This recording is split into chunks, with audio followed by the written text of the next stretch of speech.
Hari ini saya bicara tentang lepas dari cengkraman iblis.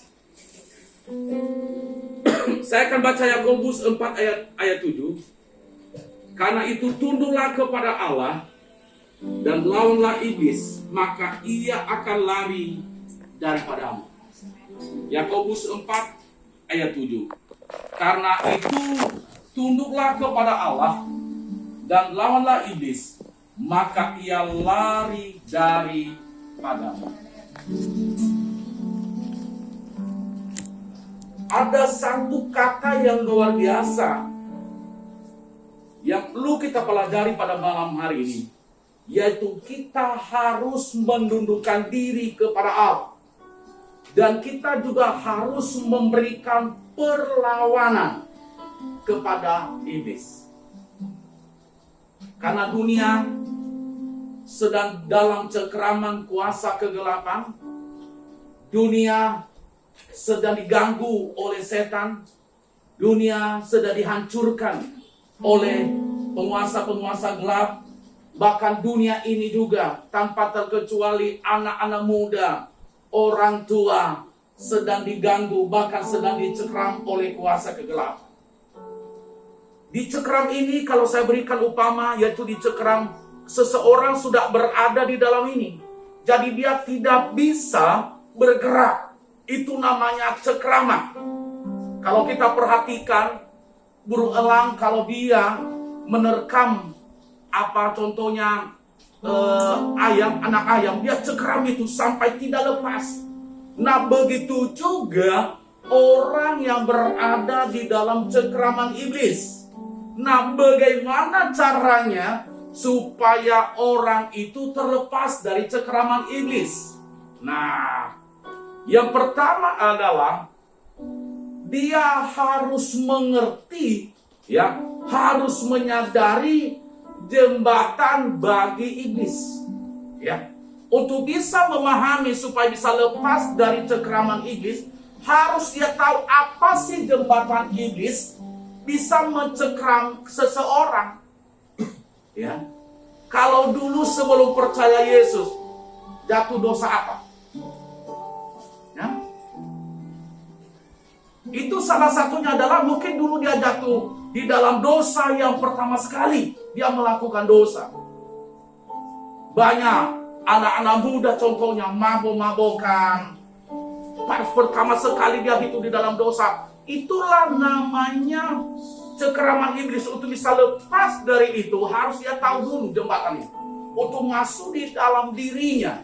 Kalau tidak mengerti itu, dia akan terus berada di dalam cengkraman iblis. Kalau dulu dia sombong, kalau dulu dia angkuh, kalau dulu dia juga tidak peduli orang tua, melawan orang tua. Saya percaya yang hadir pada malam hari ini tidak ada yang melawan orang tua, atau ada? Amin. Pernah sih. Kata firman Tuhan, hormatilah ayah dan ibumu, supaya lanjutlah umurmu. Kadang-kadang kita nggak mengerti itu. Nah, jembatan masuk iblis untuk mencengkram seseorang harus kita mengerti. Kalau dia tidak mengerti, di situ dia berada di dalam cengkraman iblis. Nah, jembatan apa lagi iblis bisa masuk, bisa mencengkram diri seseorang, saudara dikasih Tuhan? Yaitu dia harus benar-benar mengakui dosanya di hadapan Tuhan.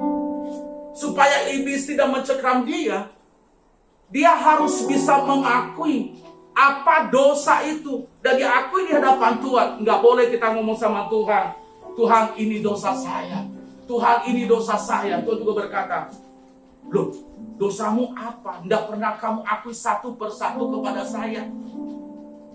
Makanya di dalam 1 Yohanes 1 ayat 9 dikatakan begini, di dalam firman Tuhan, barang siapa mengaku dosanya di hadapan Tuhan, ia setia dan adil dan mengampuni segala dosa kita.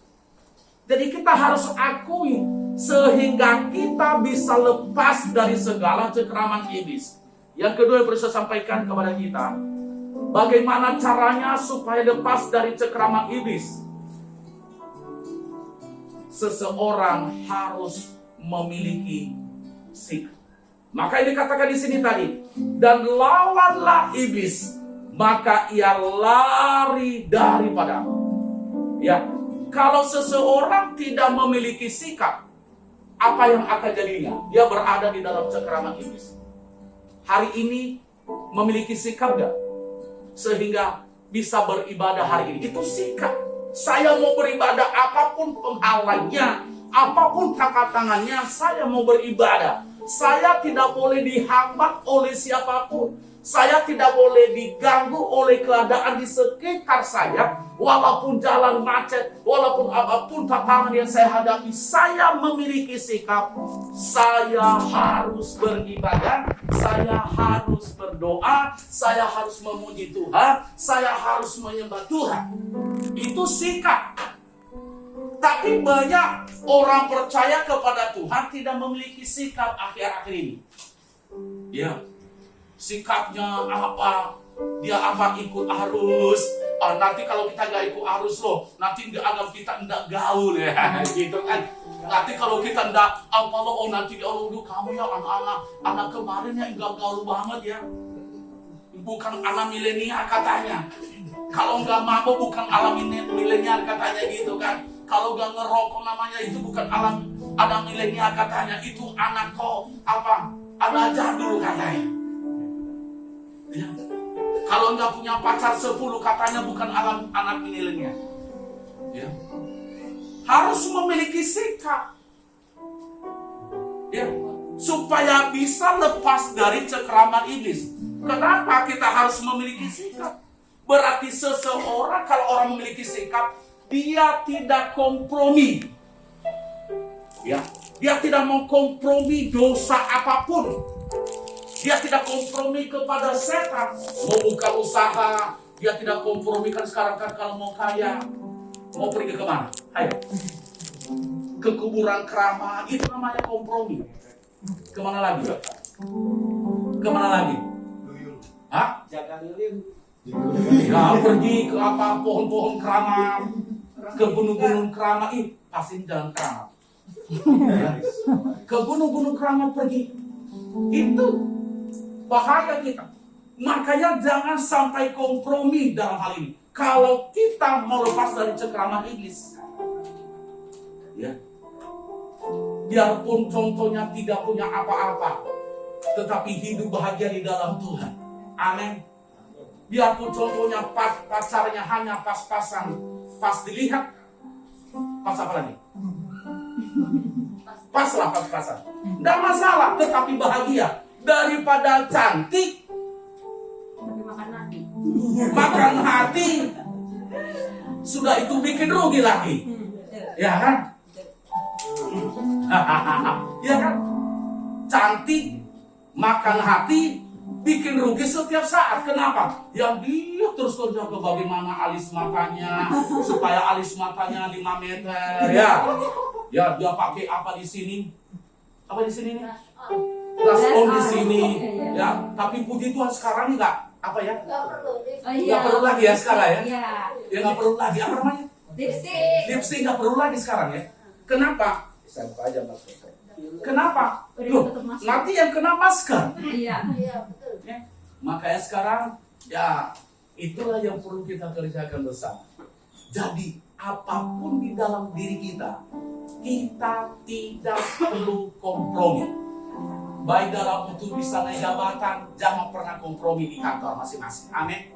Nanti kalau kepengen kamu naik jabatan enggak, ayo kita pergi ke pendukung ini, ayo kita pergi ke paranormal ini. Nanti kamu ada di bawah, nanti kalau kamu ngomong sama bos, halo bos, selamat pagi, apa kabar bos? Berarti kaget, kamu nggak begitu dulu kelakuannya ya. Itu namanya kita kompromi. Ya, untuk cepat kaya, atau supaya ini kan udah jomblo kan, jojoba. Atau jojoba itu jomblo bahagia kan.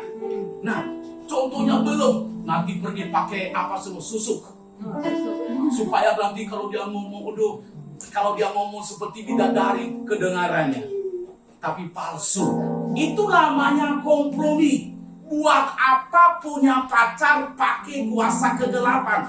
Buat apa punya istri pakai kuasa kegelapan? Buat apa punya kekayaan pakai kuasa kegelapan? Buat apa punya harta banyak tetapi diambil dari setan? Saya mau katakan, itu bukan berasal dari Tuhan. Berarti kehidupan kita, saudaraku, di situ kita tidak memiliki sikap sebagai anak Tuhan.